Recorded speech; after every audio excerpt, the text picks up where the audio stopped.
Okay, we're live. Okay, 3, 2, 1. Hello, everyone. Welcome to episode 158 of the Security Podcast. Today, we're talking back to school. So a lot has changed, and I don't want to tell you how long it was, but it was a very, very long time ago that I went to school. Now, I had internet, but I think it was Web 1.5. We weren't at Web 2.0 yet when I was in school, and Tom's just about the same way. So, it's been at least a few days, really. So at least. So, I mean, things have changed. So before it was buy a Kensington lock. Now we want to remind you not to share your C drive on the internet. So we're just going to talk about in the next half hour things that you can do. You're heading up to school. Things that you should just be aware of. You should keep secure. We're going to get into some physical security. We'll get into digital security. We'll get into trust no one, little things like that. These aren't really hard hitting, but if you haven't thought about it or you just want some life hacks, we're here to start. So I don't have a starting point. I guess let's start with your dorm room or what to pack.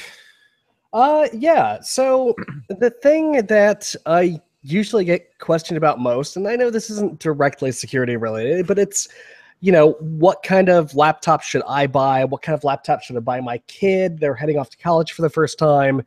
Is this $400 Acer machine from Best Buy good enough? And while it's not directly security related, it's totally money related.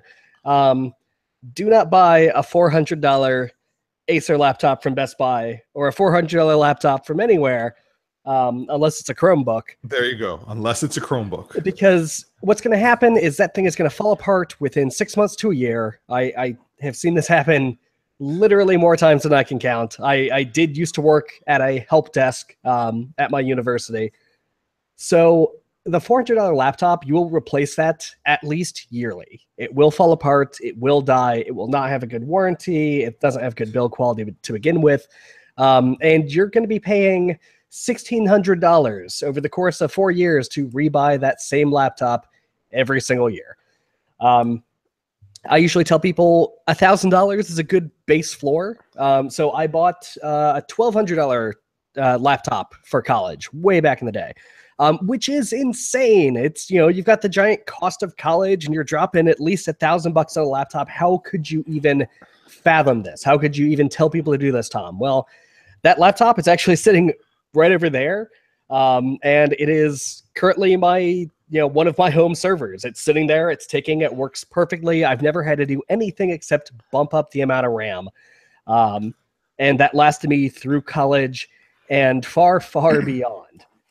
So spending a lot up front for a nice laptop is going to actually save you a lot of money in the long run. There are a few caveats to this. So you either buy every year, like you described, or you buy once.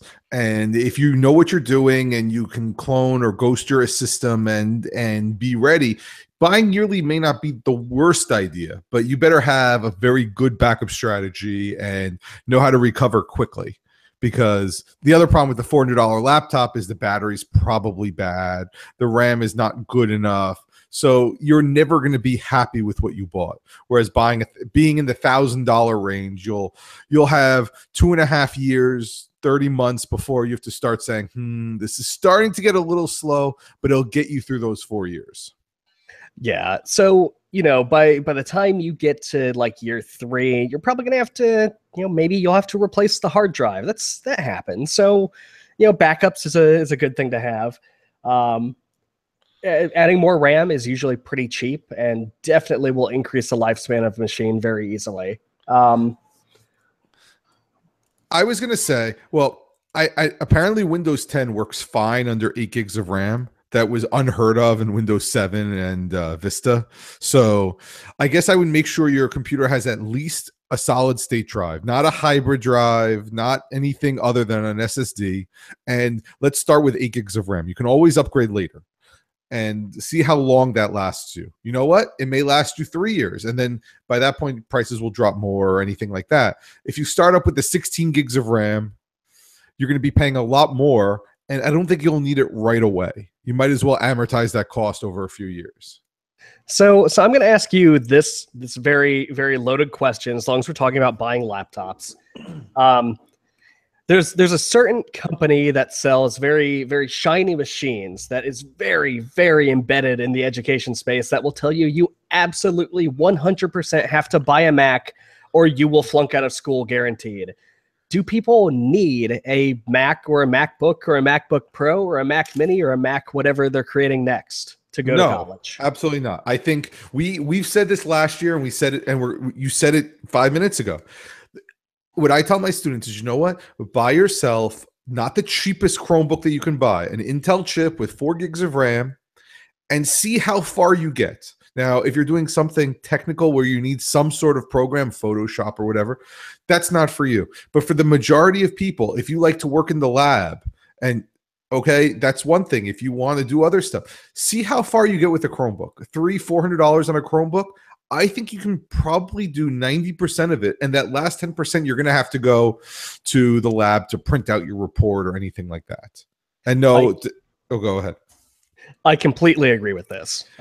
So for like you're saying, the really technical stuff or Photoshop or 3D modeling or weird engineering programs, yeah, Chromebook's probably not for you. But if you're going to write papers and you know that's all your college experience is going to be as writing papers and dissertations, a Chromebook is perfect. And it has the added benefit of incredible, awesome security built right in. It's also got the benefit of being a cloud system, right? It's backed up by default because you're not storing stuff to the local device. You can, but that's not something you have to do, right? All your stuff is saved to Google's cloud. And if you throw your Chromebook in a lake, then you could just get another Chromebook and boot it up and all your stuff's right there. And the one that I got from 4 years ago, surprisingly, is still okay. I mean, I wouldn't recommend it right now, but it's still okay. The one the school gave me 2.5 years ago, awesome, still working. I mean, and that was $300 back then. I mean, my students, I tell them, look, if you have the money to do that with the credit card in hand, that if you need it, now you need something right away, go with that. The other thing I tell them, get yourself a desktop. Now, we say $1,000 laptop. You can probably get away with a $700 desktop and then buy yourself a $300 Chromebook. And now you have the best of both worlds. And that's really, really a great idea. So if let's say you're a parent and you want to do the Chromebook and desktop model, right? But you need a way to convince your college-bound student that it's totally okay to have a Chromebook and a desktop instead of a $1,500 gaming laptop. The way you can spin this is you can build an awesome, rad, $700 gaming PC or $1,000 gaming PC and say, look, you've got a gaming rig now. You can do awesome PC gaming on this.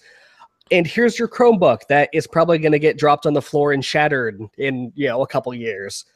Because that's the easy thing to replace, right? They drop their $1,500 gaming laptop. It's not so easy to just buy another one. Look, I will say I bought my Fruity computer back in 2009. In 2013 or 14, I upgraded the RAM. I maxed out the RAM, got a big solid state in there. It is still kicking. It is in my living room, and that's where I'm on most of the day. Right now, because I like Apple, I bought an iMac and I'm using it upstairs to record the show, but we were doing it for years with the laptop with no problems. And so you have that. I did pay a lot of money. I did $1,400, but from 2009, it's still kicking.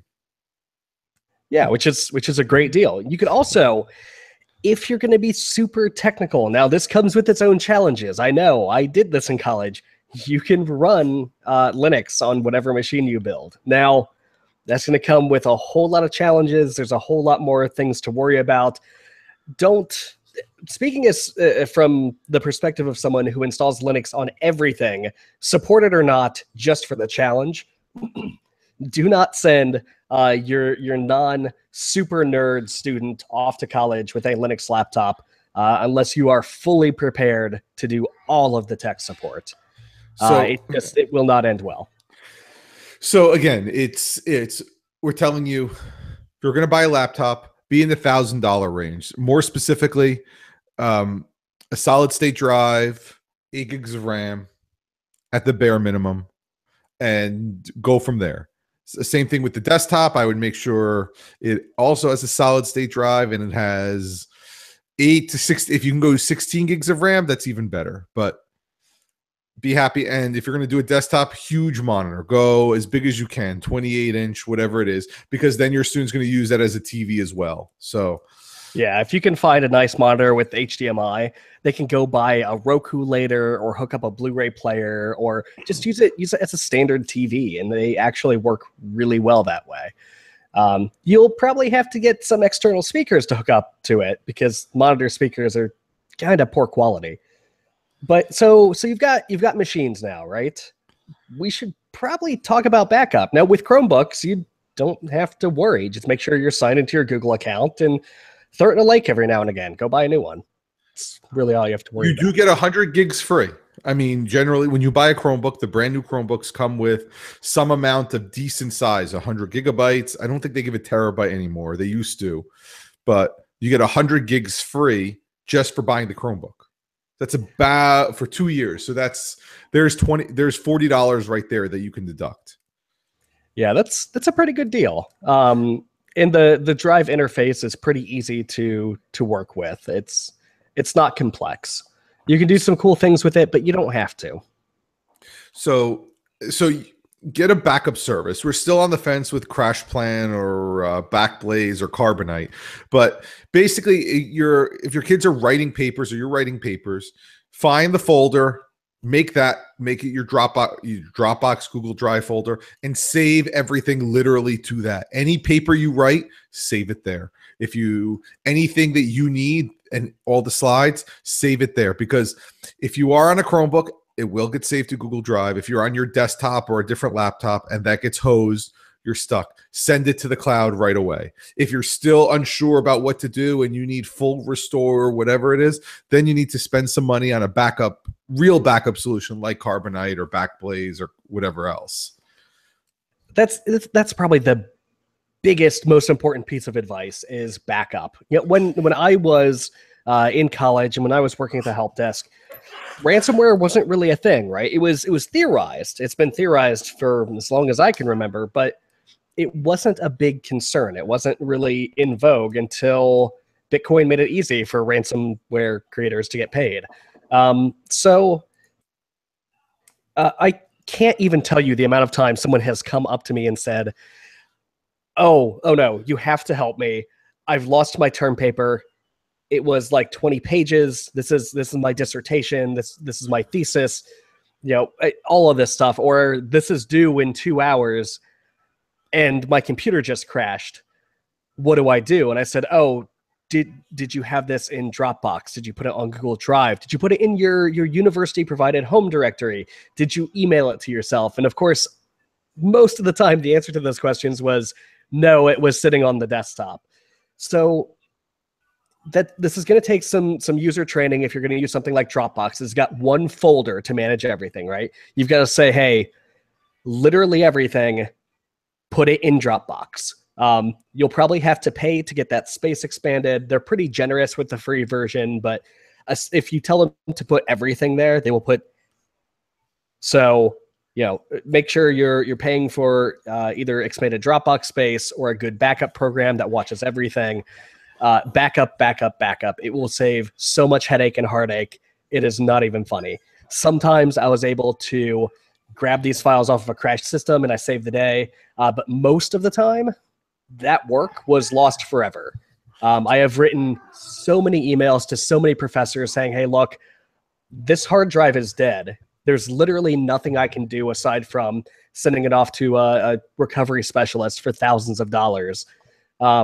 I'm not telling you what to do. I'm just giving you my opinion as an IT professional. This paper is gone, and this student didn't do anything. Didn't do anything to delete it or cause this. And sometimes that worked, sometimes that didn't. So you better err on the side of safety. Most people nowadays in the education world are using Google Drive. So to say that people are unfamiliar with Google Drive is not the right answer, because they are. But you have to make sure people realize, if you're going off, you have that Google Drive folder. Make sure you download the client. Don't just use it on the web. Just download the client. It's a folder. It syncs all up there if you're using Word, because whatever you like to use Word, make sure you save it there. I think Dropbox overall as a file cloner like that is much better. But if you're used to Google Drive, use it, pay the money. It's super cheap. I think it's $20 for 100 gigs a year. It's nothing. Dropbox is $100 for a terabyte, which again is overkill, but you never know. And now Google Drive will back up your entire system if you buy enough. I don't know if you need that. I think you should you have to learn to create your backup strategy. That's what college is for. But have that folder where you save everything that's of any importance to you right in that folder. Yeah, that is fantastic. And you advice. brought up a point that the university generally gives you some sort of FTP, some sort of shared space. And over the years, they have made it easier. I know our school does it. They have a website that you can upload files to.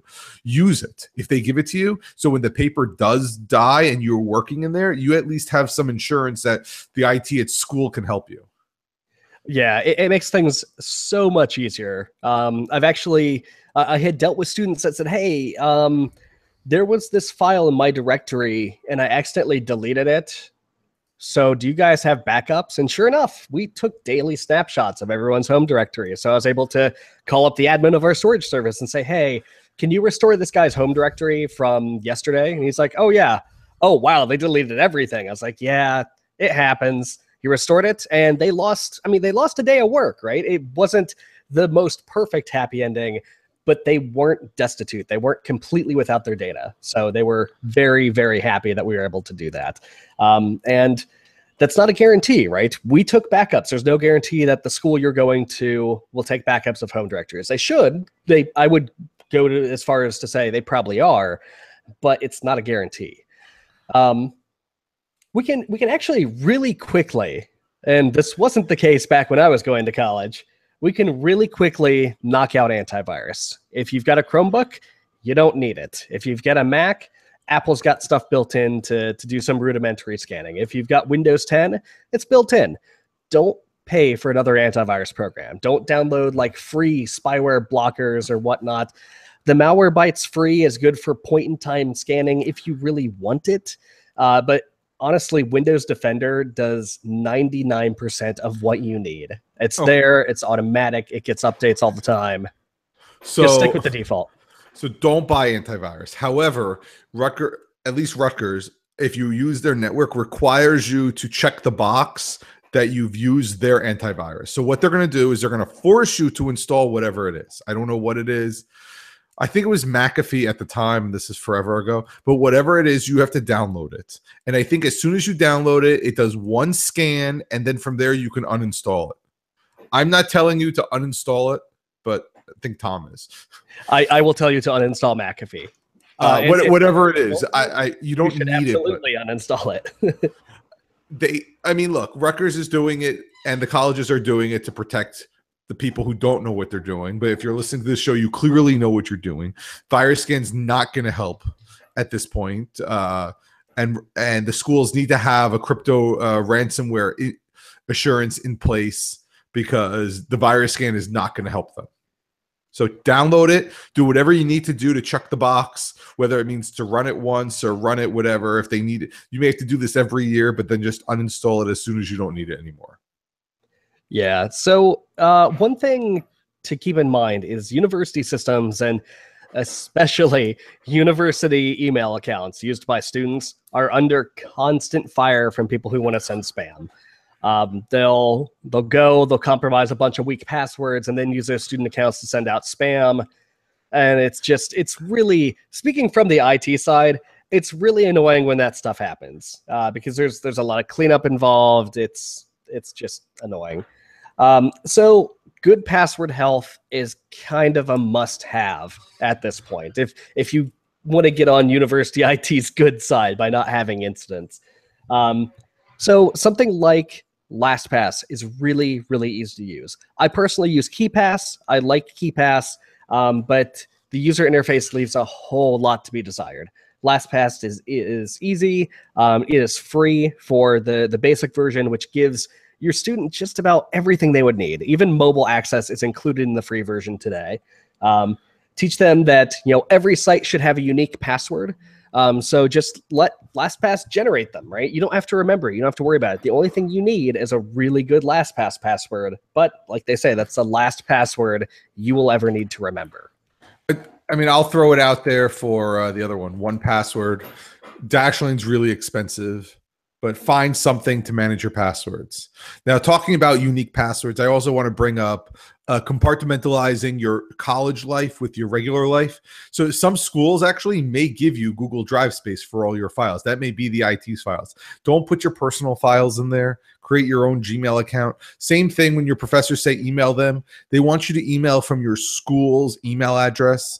Don't say, oh, I'm going to be the big guy or I'm going to be more important and email from your Gmail. It's actually like some sort of law there. It's some sort of federal compliance law that you must email from the domain of the university.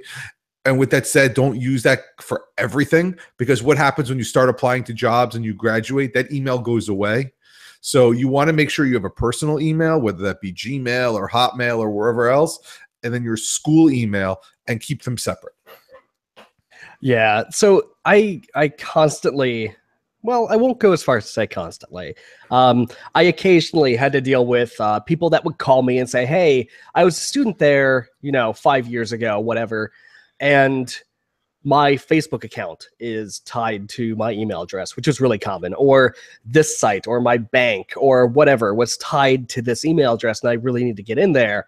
Can you give me that email address? And our answer was, hey, those systems are locked out. I can't just turn it on anymore, right? It's managed through like the billing department and tuition and all that. And we didn't just willy-nilly turn on accounts. We have for very rare occasions, but we didn't just do that. It was actually a process to get it done, and it was not fast. You can't just call the help desk and expect it to get turned on.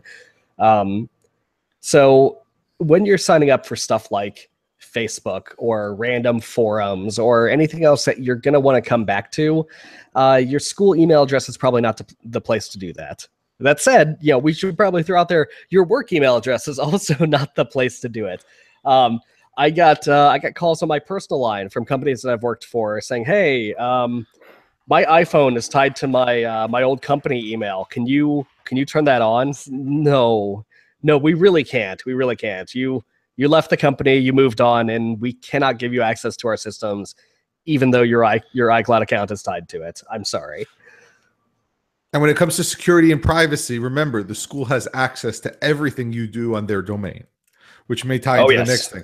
So if you're running your Facebook from your school account, they're going to have access to that. So we should probably also point out that, pirating stuff, torrenting stuff on your school's network, the school, because they operate internally sort of like an ISP, depending on the school, right? Depending on the school. Some of the bigger ones will operate kind of like an ISP for students and faculty and staff and all those people. So if you get caught, they don't send a letter to like Comcast or Time Warner or whatever. They send a letter to the school. So you might be pulled into an IT administrator's office, and they might have a talking with you and say, hey, you can't do this anymore. You can't get Game of Thrones for free right here. Go pay for HBO Go or whatever. Go pay for something to watch it legally. That stuff happened a lot. So be careful of what you're doing. If you must, invest in a VPN or something, protect yourself, protect your school's network. So to stop what you're describing, a lot of schools have downloaded upload limits. Their download limit, I remember, was like 2 gigs a week, and their upload limit was 500 megs. This is way back when. So what everyone told you to do was they had their own internal sharing system, and just find a senior, find somebody else. They'll guide you to it, where they'll tell you how to do what you want to do. Not legally, but at least you won't get caught. So what they'll do, always happens in the first few weeks, someone just downloads the newest Game of Thrones episode and they get banned for the next week because they went over their bandwidth cap. They call IT, and IT says, what are you doing? You can't do that. Because what are you going to do? You're going to tell them that you committed a crime? You can't be like, oh, I was downloading a whole bunch of Linux distributions They're going to say, no, you can't do that with our bandwidth. Go do that at home. So they made these, so they do have these limits. Don't get caught. This happens all the time where the first week, half the freshman class gets stuck. So they have their own system. Find it from somebody. The back in my day, and I will not say whether or not I participated in this, the SneakerNet was alive and well. USB hard drives were everywhere. Way back in my day. So now you brought up, we got 5 minutes left. You brought up VPN. Most schools, I think, now have their own personal VPN, which if they give it to you, I would generally trust them for most everything. I mean, if you're going to do dark web stuff, don't use it. But if you're asking me, would you put it on your phone when I'm out and about? Absolutely. Yeah. So we this was a service that we offered to students and faculty, saying, hey, if you need to get into the school's network to get to your home directory or whatever, here's the VPN. By the way, all your traffic is routed to the school's network and goes out from there. So when you're at Starbucks or Tim Hortons or McDonald's using the public Wi-Fi, fire up the VPN, right? Especially if you don't have to pay for it. If it's free and sitting there and the only objective you have is protecting your traffic on open Wi-Fi, absolutely take advantage of it. There's a lot of good free stuff there. So, and remember, most schools, especially libraries, are all about maintaining privacy. So their one thing is you can't abuse the network, and in the face of abuse, they will disclose information. But if you're somewhere that you, for the most part, they do follow privacy rules, just check their user agreement. They're going to have some boilerplate thing, but for the most part, I wouldn't be too worried about it. With that said, we're not talking about breaking the law. We're talking about protecting yourself from others. Yeah. So just keep your wits about you. Do the smart thing. You know, the most important thing we can say, if you're heading to school or if you know someone who's heading to school here soon, please have backups. I cannot reiterate that enough. My life as kind of a fledgling IT guy at school would have been so much easier if no one lost a bit of data, but it happened all the time. And especially nowadays, right? Back in my day, there's a couple options, right? But there wasn't anything where we could just point and say, this thing, go here. Carbonite, Mozy, Backblaze. If you want to sign up for Crash Plan, small business for a machine, you could do that too. If you want to use Dropbox or Google Drive, go for that. You can roll your own with a bunch of cloud providers. There's tons of ways to keep your data backed up and safe. So take advantage of some or all of them. And then we have a few minutes left. The other thing we didn't talk about is, so if you got your laptop a week before, you set it up on your home network and Windows 10 pops up and says, is this a home network, a work network, or a public network? You have to remember to go back in there, and you want to make sure that you lock it down from people on your floor, because there's always going to be that person who's going to be trolling for open folders. So you want to do your own security check on there. Check the firewalls of your Mac or whatever, your Linux desktop, your Windows machine, and make sure that all the folders are set to the right permissions. This is a little difficult. Trust whatever it says there. Say that change the wireless network to be a public network, at least for the time being. You're not sharing files between you and your roommate. Check if you're on the Wi-Fi, make sure you're on the right Wi-Fi with the right security. If you're wired in, just check all those things out. There's too many systems to explain how to do it, but basically go through that security preference in the control panel and go from there. Yeah. So, probably the best college advice though is have fun, right? Yeah. You're there to learn, you're there to try new stuff, you're there to break and put back together your computer or underwear basket weaving or French literature, whatever you're going for, right? Just go have fun, learn, and pull stuff apart. A lot of things apart. Jump out the third floor window in the snow and see if you hurt yourself. Yeah. I mean, why not? You're in college, right? This is basically what you have to do at this point. That's part of curriculum. Jumping out or off of a balcony into a snowdrift, Yeah, why not? I mean, and then I mean, we're at the end of the show. We didn't talk about how don't let people without IDs into your dorm and all this other stuff, but you're going to hear about that from your RAs there. We'll probably maybe touch on it next week. If you have any questions, I'll leave you with, we have a WhatsApp group with lots of people who did a lot of stupid stuff in college that can tell you what to do and what not to do. I did.